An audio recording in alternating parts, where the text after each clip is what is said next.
उपो अयं प्रतिगृह्यताम् इति पठन्ति।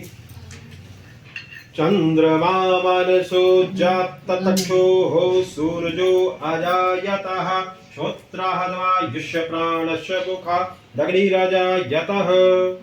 मंगल करें, बुद्ध से हमको बुद्धि अच्छी मिले, गुरु हमको धर्म के काम में आगे बढ़ाएं।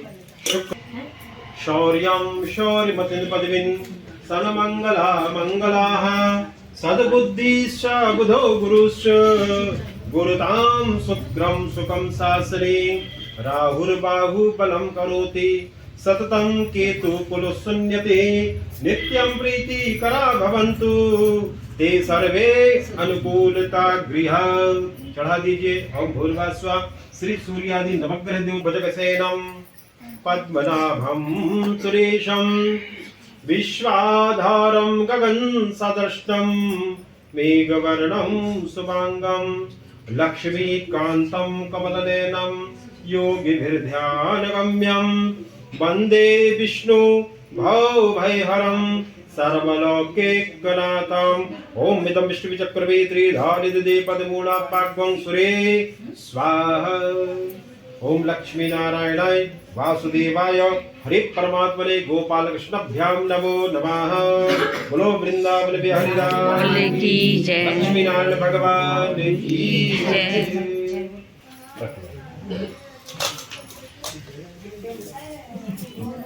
एक धागा लपेटो भगवान पे।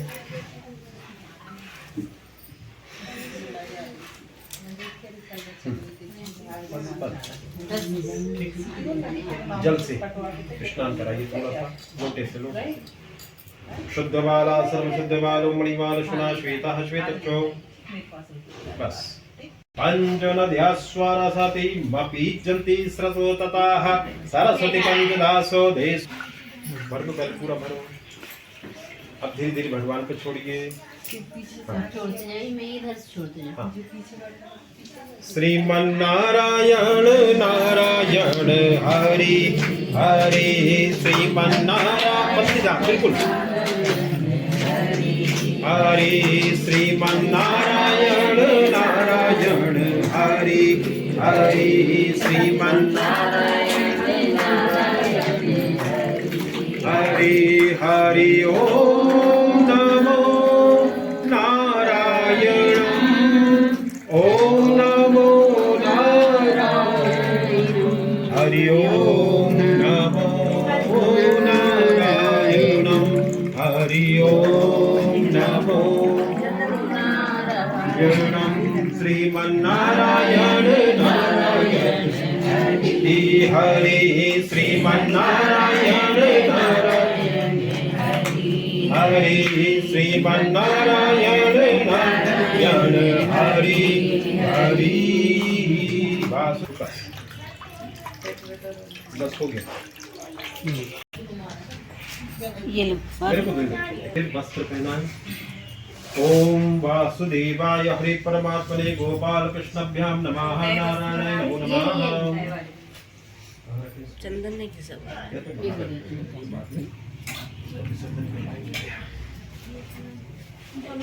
ओम मिदं विष्णुचक्रमे त्रिधा निदधे पदमूला पाग्वं सुतनो हरिः इनका मुकुट विष्णवे रखा नमः। है थाली में, इधर थाली में रखा। ओम सहस्रशीर्षा पूर्खा सहस्राक्षा सहस्रपाता सभूमिग्वं सर्वतस्रत्वात्यातिष्ठसाङ्गुलं पूर्ख एवेत्तिग्वं सर्वं यद्भूतं यच् भाव्यं उतामृतत्तु शेषानो जति स्वाहा।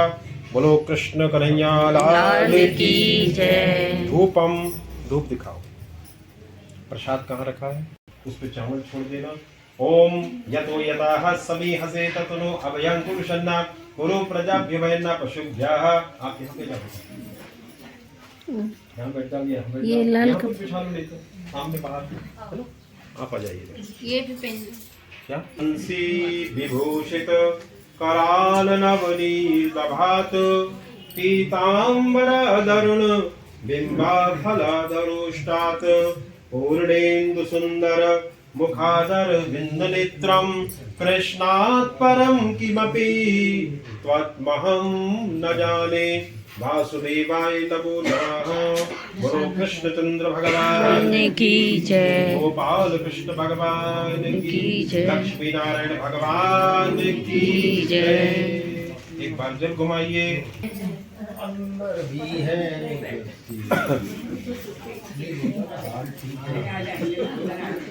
नया ये बना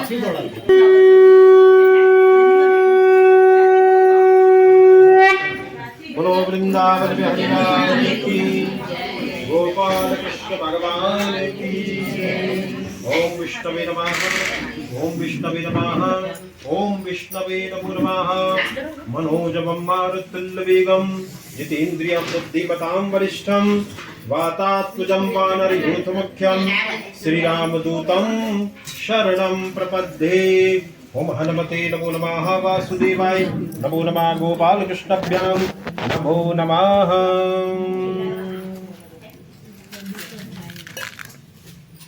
ठीक है। चावल फूल सबसे आखिरी में जब पूरी हो जाएगी कथा तब छोड़ना है, बीच में आवश्यकता नहीं है। हाँ, वो कथा अपन ने पिछले बार दोनों जो हाथ साथ थे, में तो कर, सब दोनों जगह हाथ फेमस साथ। हो गई। चलिए वैसे ही सुनना चाहेंगे। भगवान का जो दीपक है उसको ऊपर रख दीजिए। ये जो दीपक है इसको यहाँ रख दीजिए।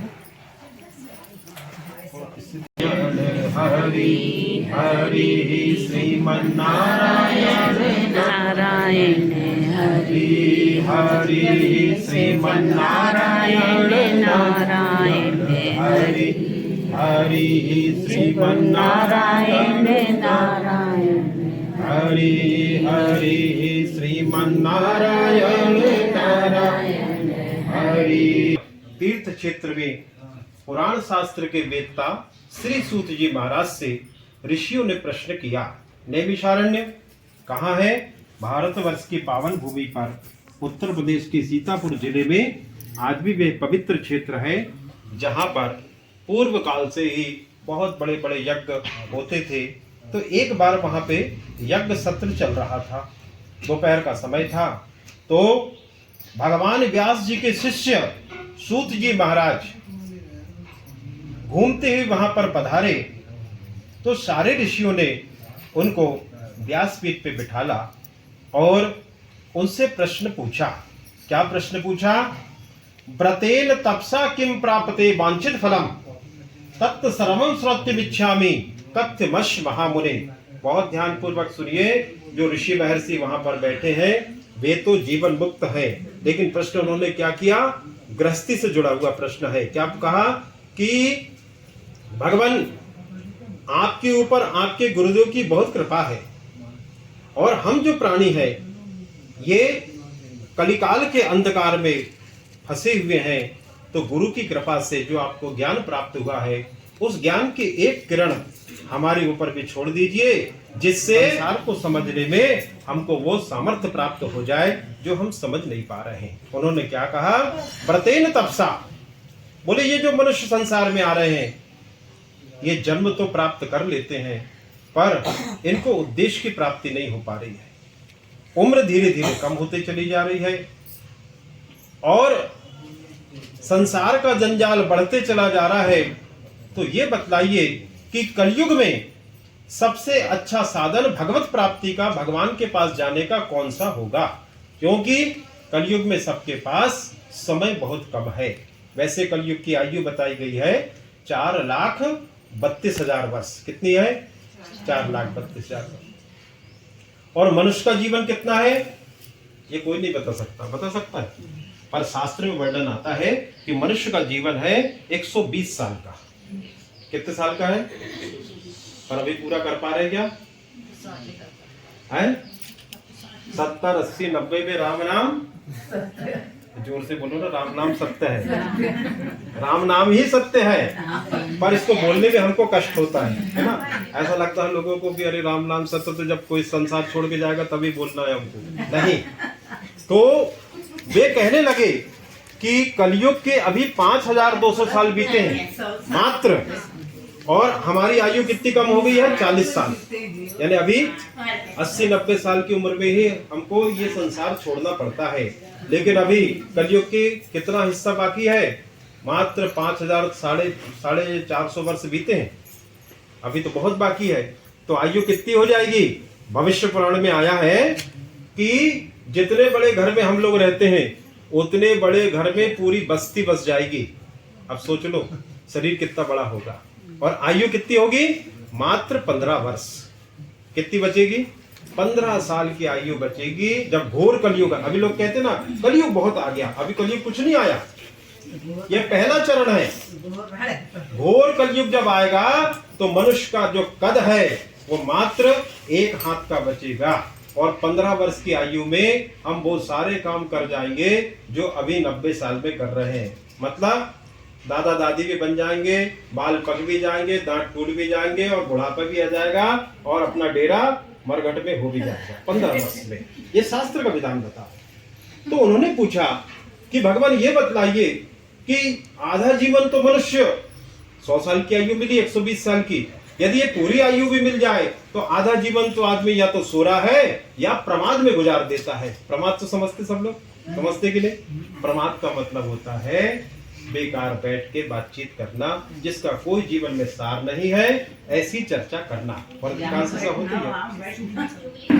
पर ऐसा देखो, और थोड़ा सा आराम मिल जाए तो भगवान ने बनाई है रात सोने के लिए, लेकिन अभी भी किसी को अच्छा टेका मिल गया ना यहीं, तो फिर तो पंडित जी कथा जाए कहीं, उनको आराम मिल गया, अब तो हम आराम से, तो उनका तो देखिए ये प्रमाद कहा जाता है। अब सोने के लिए रात बनाई है भगवान ने, लेकिन हम लोग कभी कभी दिन में भी सो जाते हैं। नहीं, जीवन को प्रमाद में व्यतीत नहीं करना चाहिए। तब उन्होंने कहा कि देखो 120 साल की आयु मिली, 60 साल तो आपने सोने और प्रमाद में गुजार दिया, अब बचे 60 साल, तो शुरू के जो 20 साल होते हैं जीवन के, होते हैं ना 20 साल में तो कुछ पता ही नहीं रहता अपना, बचपन और 20 साल के, और जैसे जैसे युवा होते जाते ना, तो जैसे 18, 17, 20 साल के हुए ना, तो 20 साल की आयु में तो ऐसा लगता है कि मैं भर ज्ञानी हूँ, बाकी मेरे माता पिता तो कुछ समझते ही नहीं है, उनको समझ ही नहीं आती कुछ। 20 साल की आयु में बुद्धि उतनी परिपक्व नहीं होती है, तो 20 साल तो वो चले गए। अब जैसे 20 साल हुए तो माता पिता को चिंता सताती है, लड़की की शादी कर दो, तो 22, 24 साल में क्या कर दिए? शादी, या बेटे की शादी कर दिया।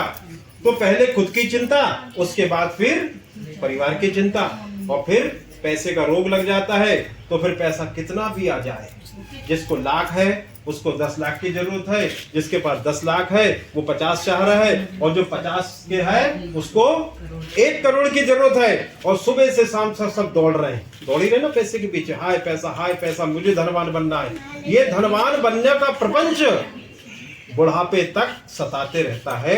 आयु पूरी हो जाती है और बचे कुछ जो 40 साल है वो गृहस्थी का बोझ उठाते उठाते घर परिवार को संभालते संभालते समाप्त हो जाता है, और जीवन समझ में आता नहीं है, और बुढ़ापा अपने आप में एक बहुत बड़ी कठिनाई होती है। देखो एक बात बता दें, बुढ़ापे में एक बहुत कष्ट क्या होता है? पहली बात तो मन बहुत चंचल हो जाता है। हम बुढ़ापे की बात कर रहे हैं, अभी ध्यान सुन लो। और पूजा पाठ में मन लगता नहीं है, अभी जिसका नहीं लग रहा समझ लेना, और कथा में तो बहुत नहीं लगता। भगवान की कहीं कथा हो तो मन बहुत मुश्किल से लगता है। हमारा मन बहुत चंचल है कि नहीं चंचल? अभी पता नहीं कहाँ चला जाएगा थोड़ी देर में, किसी का पति के पास, किसी का पत्नी के पास, किसी का घर में, कभी बाजार में, कभी 100 किलोमीटर, कभी 500 किलोमीटर, और फिर हमको याद आती है अरे हम तो भगवान के पास बैठे हैं, फिर उसको पकड़ के लाते हैं, फिर थोड़ी देर बाद गोल। ऐसा सबके साथ होता है, मन बहुत चंचल है। मन एवं मनुष्याणाम कारण बंधन मोक्षयो, शास्त्र हमारे महर्षि कहते हैं कि मन बहुत चंचल है और ये सदेगा नहीं। अच्छा कहाँ सदेगा भैया? तो ये केवल पूजा में सदेगा, और मन को साधना नितांत आवश्यक है, क्योंकि जब तक मन नहीं लग रहा है तब तक सब कुछ व्यर्थ हो जाता। आप सोने का भगवान को पात्र चढ़ाइए ना, क्या फर्क पड़ता, लेकिन मन नहीं लग रहा है तो सारी पूजा व्यर्थ हो जाती है। इसलिए प्रयास करिए कि जितनी देर हम लोग बैठे यहाँ पर उतनी देर अपने मन को भगवान में लगाइए, ये बहुत आवश्यक है। मन लगेगा नहीं, पर प्रयास करना पड़ता है। हमने कुछ लोग को देखा है मन बहुत जगह लगता, कहाँ लगता है बता दें? जब टीवी देखते ना, तब देखो दोनों आंखें फाड़ फाड़ के देखते हैं कहीं कुछ छूट ना जाए हमारा, ऐसे सीरियल देखते हैं, बिल्कुल जरूरी है वो, लेकिन भगवान की पूजा में अरे हो जाएगा, चलो ठीक है ना, देख लेंगे, नहीं, मन जरूर लगा दें। कई बार होता है ऐसा। इसलिए उन्होंने पूछा, ये प्रश्न किसका है? हम सबके लिए पूछा है कि हम लोग इस संसार में आए क्यों हैं, हम तरेंगे कैसे, और हमारा उद्देश्य क्या है इस संसार के लिए। तो उन्होंने पूछा, तब वे कहने लगे कि देखो, एक बार नारद जी ने भी भगवान से बैकुंठ में प्रश्न पूछा। नारद जी सब जगह जाते हैं। नारद जी एक बार बैकुंठ पहुंचे तो भगवान से कहने लगे कि प्रभु ये बतलाइए, आपने पृथ्वी तो बनाई है, धरती बनाई है, पर धरती में आपने सबसे अच्छा क्या बनाया है? तो भगवान कहने लगे, सब मम प्रिय सब मम उपजाए। भगवान कह रहे हैं मुझे सब कुछ, मुझे घोड़ा, गधा, चीता, हाथी, मछली सब कुछ अच्छी लगते हैं। बोले यदि इसमें से आपको अच्छा चुनना है, नारद जी पूछ रहे भगवान से, तो किसको चुनोगे आप? तब भगवान कहते हैं, सबते अधिक मनुज मोहे भाई। भगवान क्या कह रहे हैं? मुझे सबसे अच्छा कौन लगता है? मनुष्य लगते हैं। तो नारद जी ने पूछा, अच्छा बताइए, आपको घोड़ा गधा अच्छा क्यों नहीं लगता, आपको मनुष्य अच्छा क्यों लगता है? तब भगवान कहते हैं कि देखो, हमने मनुष्य को दो चीज दी है। बोले क्या? एक मन और एक बुद्धि। ये दो चीज यदि मनुष्य अच्छे से उपयोग करेगा तो वो मेरे धाम आने का अधिकारी हो जाएगा। ये भगवान कह रहे हैं। इसका मतलब क्या है? मन भी हमारे पास है, बुद्धि भी हमारे पास है। इसका यदि सदुपयोग करोगे तो हम कहां चले जाएंगे? भगवान के धाम। इसका मतलब है भगवान का धाम केवल मनुष्य प्राप्त कर सकता है और कोई नहीं जा सकता। कोई पशु, कोई पक्षी ये भगवान के धाम जाने का अधिकारी नहीं है। तो ये अधिकार किसको मिला है? केवल हमको। तो प्रयास करिए कि जब हम एकांत में बैठे तो ये विचार करना कि हमारे ऐसे कर्म है कि नहीं कि हम भगवान के पास पहुंच पाएंगे। ये जरूर विचार करिएगा। तब उन्होंने कहा कि मन और बुद्धि, इसका समुचित उपयोग करना। आप देखो, मन और बुद्धि का उपयोग तो करते हैं हम लोग, करते हैं ना? कहां लगाते हैं मन बताओ? बुद्धि भी बहुत लगाते हैं। मन लगाते हैं, बता दें हम, मन लगाते हैं हम लोग घर में, लगाते ना मन घर में, और बुद्धि लगाते हैं भगवान में। ये उल्टा काम है। मन लगाइए कहां?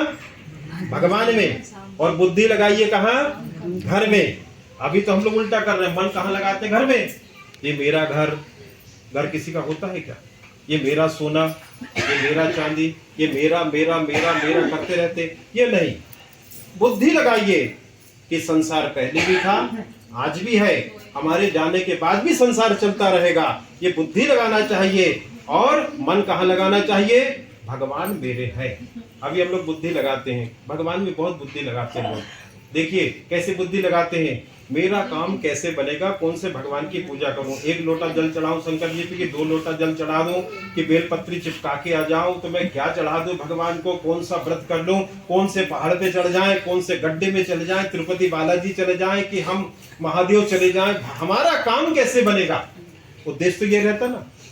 बहुत सारे लोग इसी में भटकते, जिंदगी भटकते रह जाती है। बस मेरा कर्म, मेरा काम कैसे बने, नहीं, भगवान में बुद्धि नहीं, भगवान में मन लगाना चाहिए। ये मेरे गोपाल जी है। क्या लगाना चाहिए मन में? ये मेरे भगवान है। हमारा मन नहीं। बहुत लोग तो भगवान को भगवान ही नहीं मानते, मूर्ति मानते हैं। विग्रह को क्या मानते? मूर्ति है। ये तो मूर्ति है, भगवान नहीं है, ये भगवान की मूर्ति है। ये समुचित ज्ञान नहीं है।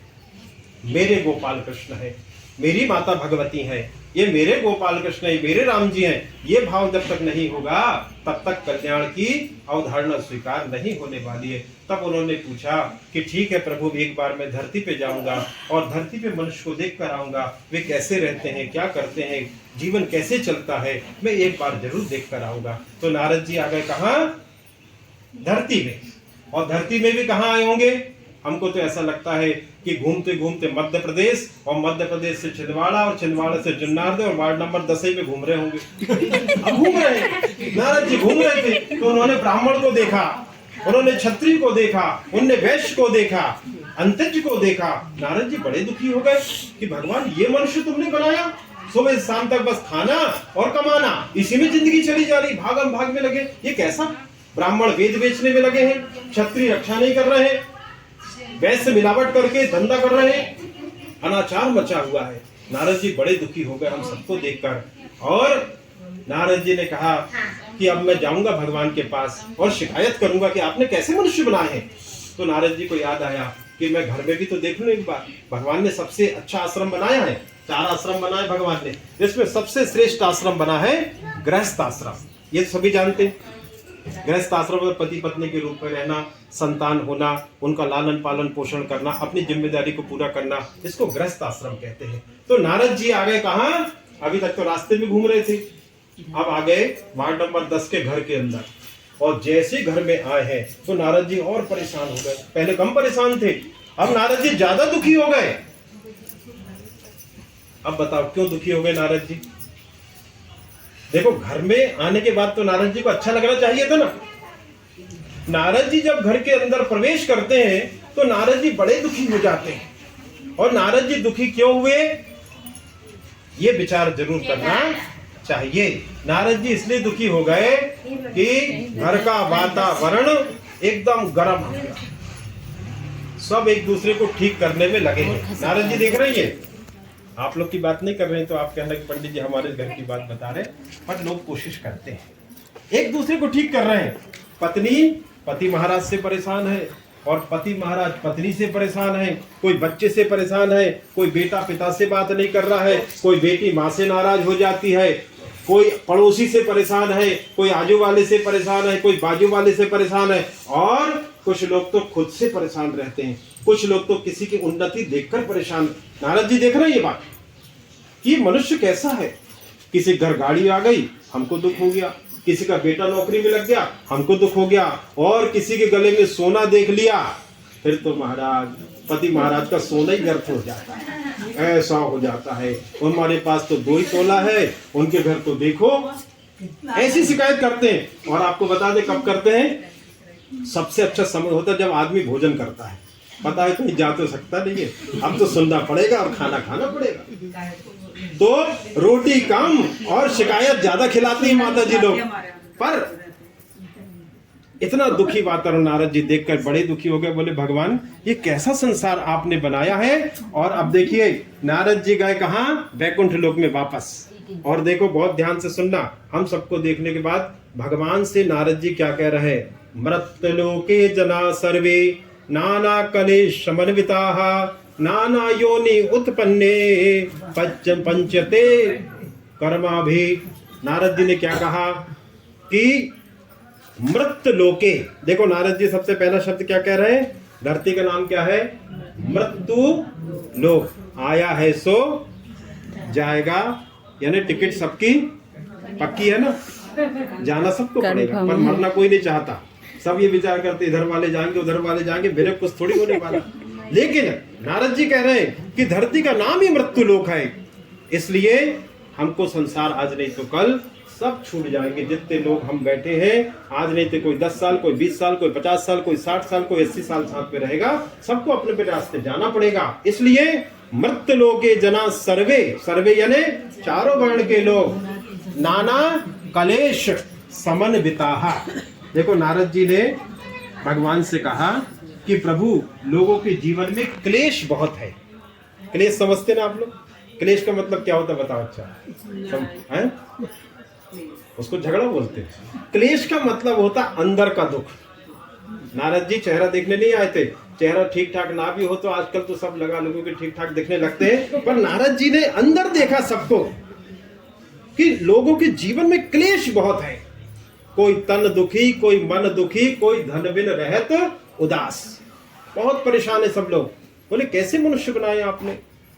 और पंचदे पाप कर्मा भी, ये 5 काम कर रहे हैं और 5 काम पाप की श्रेणी में आते हैं। तो पहला क्या गिनाया, काम। काम यानी होता कामना। कामना का मतलब क्या होता है, इच्छा। अच्छा इच्छा पूरी होती क्या बताओ? तन की, मन की, धन की, कभी इच्छा पूरी नहीं होती। नारद जी कह रहे हैं बात, कामनाएं हमारी इतनी बड़ी लिस्ट है कि पूरी करते करते जिंदगी पूरी हो जाती, पर वो लिस्ट पूरी नहीं होती। एक पूरी करो, दूसरी कामना हमारे सामने जागृत हो जाती है। फिर उन्होंने कहा दूसरा दुर्गुण, बहुत ध्यान से सुनिए, ये सबसे महत्वपूर्ण है और सबकी जीवन में है। काम के बाद होता है क्रोध। अब क्रोध तो बताने की जरूरत नहीं है ना, सबको ही आता है। कैसे आता है? बिना बुलाए, बुलाना तो नहीं पड़ता, निमंत्रण की कल आना। किसी ने जरा सा बोला, हमारे विरुद्ध कोई बात किया, जरा सा हमारे विपरीत कोई काम हुआ, फिर ऐसा क्रोध आता है, ऐसा क्रोध आता है। और क्रोध में क्या होता है? सबसे पहले हमारी वाणी नियंत्रण से बाहर हो जाती है, फिर ऐसे शब्द निकलते हैं, फिर ये भी नहीं देखते हैं कौन है, कहाँ है, स्थान क्या है, सबके बीच में है, अकेले में है, क्या बोलना क्या नहीं बोलना, और ऐसा क्रोध करते हैं। पर एक बात बहुत ध्यान से सुन लीजिए, क्रोध हमारे जीवन का सबसे बड़ा दुर्गुण होता है। कुछ लोग कहते हैं ना, हम क्या करें, हमारा तो स्वभाव ही ऐसा है। स्वभाव ऐसा नहीं होता। स्वभाव उसको कहते हैं जो सदा बना रहे, उसको स्वभाव कहते हैं। लेकिन क्रोध आता है और चला जाता है।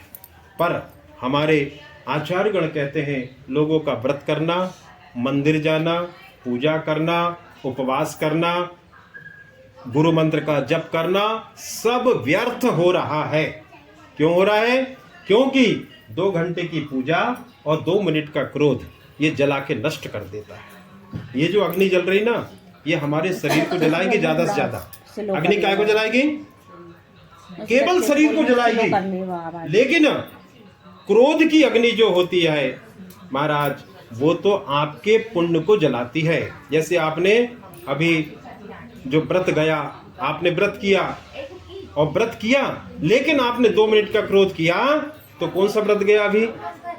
अभी थोड़े दिन पहले कोई व्रत आया था, हाँ, करवा चौथ का व्रत। तो ऐसा आता है कि भगवान फिर क्या देखना, आदमी लोग बेचारे दिन भर सामान ही लाते रहते हैं। बोले तुमने सामान नहीं लाया तो मैंने पानी पी, बस ऐसे डराते रहते हैं। नहीं, क्रोध से हमारे पुण्य जलते हैं। इसलिए क्रोधम मा कुरुताम, यही व्रत ले लो आज कि हम छोटी छोटी बात पे गुस्सा नहीं करेंगे। छोटी छोटी बात पे तो नहीं करना चाहिए। अपन मंदिर गए और घर में आके क्रोध किया, तो वो पुण्य तो गया ना आपका। इसलिए क्रोधम मा कुरुताम। फिर लोभ उतना करें जितना आवश्यक होता है, नहीं सभी के लिए है। आप तो विचार करें कि हमें क्रोध नहीं करना चाहिए। अच्छा देखो, आप एक बात बताइए, कुछ लोग क्रोध कर रहे होंगे संसार में, काहे के लिए क्रोध करते हैं? जब हमारे कोई विपरीत रहता है इसलिए करते ना क्रोध। तो क्या हमने उसको सुधार पाए? क्या कोई 20 साल से लगे हैं, लगाते सुधार लेंगे, खुद बिगड़ गए, लेकिन क्रोध जिसके कर रहे हैं वो सुधरने वाला नहीं है। ये क्यों कह रहे हैं हम? इसलिए कि देखो, सबका अपना अपना भाग्य होता है। क्रोध करने से कोई सुधरने वाला नहीं है। हम उल्टा बिगड़ जाएंगे, हमारी प्रवृत्ति बिगड़ जाएगी, हमारे पुण्य नष्ट हो जाएंगे। इसलिए यदि जीवन को अच्छा चलाना चाहते हो तो एक मंत्र बता रहे हैं आपको, जो जैसा मिला है उसको स्वीकार कर लो। जो मिला है आपको, घर, नाते, रिश्ते, परिवार, धन, संपदा, व्यापार, व्यवसाय, उसको स्वीकार करिए। क्यों? क्योंकि स्वीकार नहीं करते तो ही क्रोध आता ना। इसलिए, और देखो आपको सत्य बता रहे हैं, ये जो मिला है आपको, इसकी बोनी आपने की हो, हाँ, और जब आपने बो के आए हो मिर्ची, तो पौधा काय का बनेगा?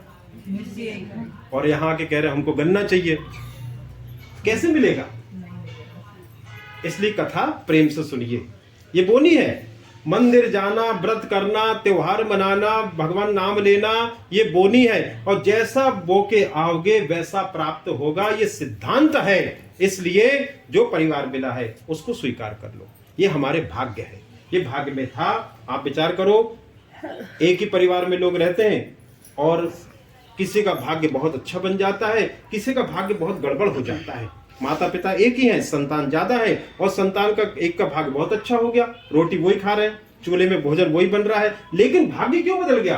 कर्म कैसे बदल गए? इसका मतलब है पीछे कुछ ना कुछ हमने कम ज्यादा किए हैं, उसका परिणाम हमको भोगना पड़ता है। स्कंद पुराणे रीवा खंडे प्रथम अध्याय संपूर्णम। बोलो श्री सत्यनारायण भगवान की जय। सूत जी महाराज कहते हैं कि नारद जी ने भगवान से पूछा कि प्रभु कोई छोटा उपाय बताएं। तो भगवान ने कहा, जाओ आज से मेरा नाम सत्यनारायण होगा। भगवान ने अपना नाम क्या रखा? सत्य नारायण, यानी सत्य जो है वही नारायण है। भगवान और सत्य में कोई अंतर नहीं है। और कलयुग में भागवत में कथा आती है, धर्म के 4 आधार हैं। इस चौथे आधार में कलयुग में केवल सत्य बचा है और ये सत्य का पालन हमको करना चाहिए। देखो घरों में सत्यनारायण की कथा तो होती ना कभी लोग सुनते भी हैं, कभी ना कभी लोग कथा करते भी हैं, और भगवान सत्यनारायण की कथा हम लोग सुनते जरूर हैं, लेकिन किस लिए कि हमने मना दिया था, करना पड़ेगा, इस प्रकार से सत्यनारायण की कथा करते। पर सत्य यानी भगवान, और भगवान ही सत्य है। इसलिए ये कथा का मूल स्वरूप यही है जो प्राणी मात्र के कल्याण का बोधक होता है कि हमें सत्य के मार्ग पर चलना चाहिए। छोटी छोटी बात के लिए झूठ नहीं बोलना चाहिए कि नहीं? तो आप आज से तो नहीं बोलोगे, आप लोग संकल्प ले लो, चावल सबके हाथ में। जो नहीं बोलते, ये बहुत भगवान की कृपा है, बहुत अच्छी बात है, पर फिर भी सत्य बोलने का प्रयास करना चाहिए। हाँ, मनुष्य में मतलब महिलाएं नहीं, पुरुष लोग भी बहुत आगे रहते हैं झूठ बोलने में। मैं कहाँ हूँ, बस यहीं तो घूम रहा हूँ, पता चला को वो बहुत दूर है। अब तो फोन एक ऐसा जरिया हो गया जिसमें झूठ बहुत बोल लेते हैं। पर देखिए, सत्य बोलना चाहिए। और हम बता दें झूठ कहाँ पकड़ाई आया था, कहो तो बता देते हैं। जैसे नोट बंद हुए थे ना, उस समय झूठ पकड़ाई आया। महिलाएं कहती हमारे पास तो पैसा है नहीं, आपने दिए कहाँ थे, आप देते कहाँ हो, आपने दिए नहीं थे। और फिर जब नोट निकले 2-2 हजार के, तो वो फिर पर नहीं, हम तो हाथ जोड़ के निवेदन करते हैं कि सत्य के मार्ग पे चलना चाहिए। तब नारद जी पृथ्वी पे आए और उन्होंने कहा कि एक एक घर में मैं इस भगवान की कथा को पहुंचाऊंगा। उन्होंने अपना कर्म किया। सबसे पहले कथा किसने सुना, ये भी हम लोग जानते हैं। और भगवान की कथा कहीं ना कहीं सुनने का अवसर सबको प्राप्त होता ना, 2-4-6 महीने में, साल भर में एक आध बार कहीं ना कहीं हम लोग कथा सुनने चले जाते हैं। तो सबसे पहली कथा एक भिखारी करता है जो काशी में रहता है, भीख मांग के अपना जीवन चलाता है। और दूसरी कथा एक लकड़ी बेचने वाला लकड़हारा करता है, और दोनों को कथा का प्रभाव ऐसा बना कि उन्हें मुक्ति मिल गई। मुक्ति यानी भगवान का धाम। अभी हम लोग कहाँ कहाँ जाते हैं? 3 जगह जाते हैं, स्वर्ग, नरक और पृथ्वी। अच्छे कर्म करते हैं तो स्वर्ग जाएंगे, है ना, अच्छे कर्म करेंगे तो, और खराब कर्म करेंगे तो नरक जाएंगे। और दोनों जगह से फिर पृथ्वी पे आना पड़ता है। और स्वर्ग क्या है? बहुत सारे लोग यही कामना करते हैं भगवान हमको स्वर्ग मिल जाए। अरे स्वर्ग तो एक होटल के समान रहता है कि जब तक पैसा है तब तक देते रहो, और जैसे पैसा खत्म हुआ तो वहां से बाहर निकलना पड़ता। लेकिन मुक्ति प्राप्ति करने का मार्ग यह है कि पुनरपि जननम पुनरपि मरणम, ये बार बार जन्म और मृत्यु के चक्र से हमको छुटकारा प्राप्त करना, ये मनुष्य जीवन का उद्देश्य होता है। लेकिन ये प्रयास करिए कि एक लकड़ी बेचने वाला, हम लोग कथा तो बहुत सुनते हैं, पर कथा को सुनने का हमारा मन नहीं रहता है। हाँ, पंडित जी आ गए, सुनाना पड़ेगा, सुनना पड़ेगा, चलो बैठ जाते हैं। हमारे घर भी राय साहब आए थे तो हमको भी जाना पड़ेगा, ऐसा कई लोग चले जाते हैं। पर नहीं, एक भिखारी भगवान की कथा करके भगवान के धाम चला गया, तो हम लोग क्यों नहीं जा सकते भगवान के धाम? उसने क्या चढ़ाया होगा भगवान को, ये विचार। तो भगवान ये कथा के माध्यम से हमको समझाते हैं कि मैं साधन साध्य नहीं हूं। भगवान साधन साध्य नहीं है। साधन यानी सामग्री, सामग्री से भगवान प्रसन्न होते हैं क्या? आप विचार करो, हम इतनी सारी सामग्री चढ़ा रहे हैं भगवान को, लेकिन कई बार मन में ये भाव आ जाता है ये भगवान को हमने दिया है, आ जाता ना। पर ये बताओ, ये सेब किसने बनाया? भगवान ने। फूल किसने बनाया? अरे रुई की बत्ती कहाँ से आ गई आपके पास? घी कहाँ से, आप नारियल कहाँ से, किसने? तो हम लोग अभी आरती करेंगे, क्या कहते हैं? तेरा तुझको अर्पण क्या लागे, बस बोलते भर है। हाँ, देना नहीं है। भगवान से कहते हैं कि बस प्रभु मेरा मुझको अर्पण क्या लागे तेरा। अब तो उल्टी आरती होने लगी है। नहीं, जो चीज सामग्री है ये भगवान की बनाई हुई है, इसको हमने चढ़ा दिया तो बहुत बड़ा काम नहीं किए हैं। इसलिए भगवान सबसे ज्यादा प्रसन्न होते हैं कि आप सामग्री के साथ अपने मन को एकाग्र करिए, तब भगवान प्रसन्न होते हैं। इसलिए भगवान एक बार बड़े दुखी थे कि जो आता है वो कुछ ना कुछ में से मांगता है। देखो, मंदिर हम लोग जाते ना, तो मंदिर में जब जाते हैं तो हम लोग, अधिकांश लोग 2 काम कर रहे हैं अभी, या तो शिकायत करते हैं या भगवान से कुछ मांगते हैं ना। अधिकांश लोग यही है अच्छा, शिकायत भी ऐसी ऐसी करते हैं, कुछ पूछो मत। कुछ लोग तो घर की शिकायत करते हैं, हे प्रभु आपने ऐसी पत्नी दिए हो महाराज।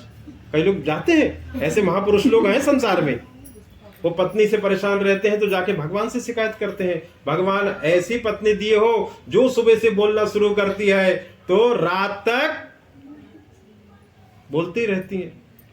थोड़ी देर बाद पत्नी भी पहुंच जाती भगवान के पास, और वो तो एक लोटा नहीं 2 लोटा पानी लेके जाती है। शंकर जी के ऊपर पानी कम चढ़ाती, शिकायत ज्यादा चढ़ाते हैं, भगवान आपने ऐसा जीवन दिए हो, घर में काम कर करके हैरान हो जाते हैं, पूरा जीवन हमारा व्यर्थ हो गया है, सुबह से शाम तक कोई काम करते रहो, कोई अच्छा बोलने वाला नहीं है।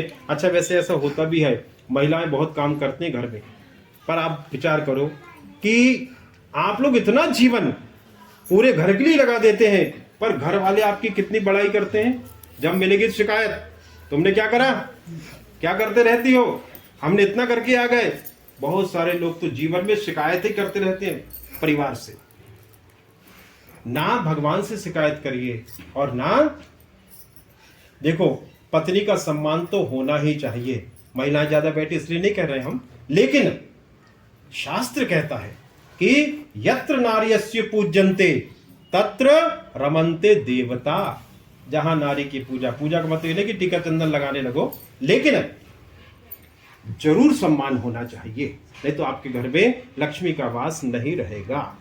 लेकिन इसका ये मतलब भी नहीं कि माता जी लोग भी अपने हद से बाहर, हाँ, उनको भी मर्यादित भाव से जीवन व्यतीत करना चाहिए।